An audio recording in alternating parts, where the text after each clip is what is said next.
So, ayun Prof, ano yung pakiramdam na na-experience natin po? Sobrang blessed. Sobrang amazing kasi hindi siya na-experience ng karamihan. Pero yung sabi ko nga kanina, sobrang sarap, sobrang blessed kasi kahit nandito, nagre-rest tayo, nag-chill, nag-relax, kumikita pa rin dahil sa business natin. So, ayun. Ano pang mga lugar na gusto mong puntahan? Saan, Prof? Sa Philippines o sa Kahit international? saan. Pinakagusto kong puntahan, makabalik ng Boracay, makapunta ulit ng Palawan. Tapos, international, Maldives, Hong Kong, Hong Kong, Taiwan, Singapore, China.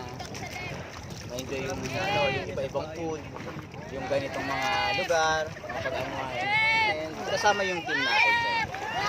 So, ano yung mga tips mo, Prof? Sa gustong sumali, saka sa mga sumali.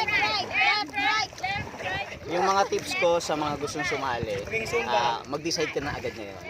Kasi sobrang halaga yung time. Sasali ka din naman, gawin mo na ngayon. Bakit? Kasi kapag ka sumali ka agad ngayon, kikita ka agad ngayon. Unlike sumali ka later ka kikita. Ngayon, pagka sumali ka, ibigyan ka namin agad ng sistema, ng program, tutulungan ka namin, hindi mo siya gagawin mag-isa. And ngayon, pag sumali ka, kasali ka sa tanong?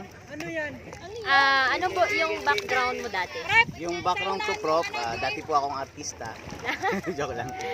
Isa po akong nurse by profession. And 10 years ko siyang ginagawa. And sabi ko, sobrang sipag, sobrang hard work. Tapos, yung result ko hindi nagbabago.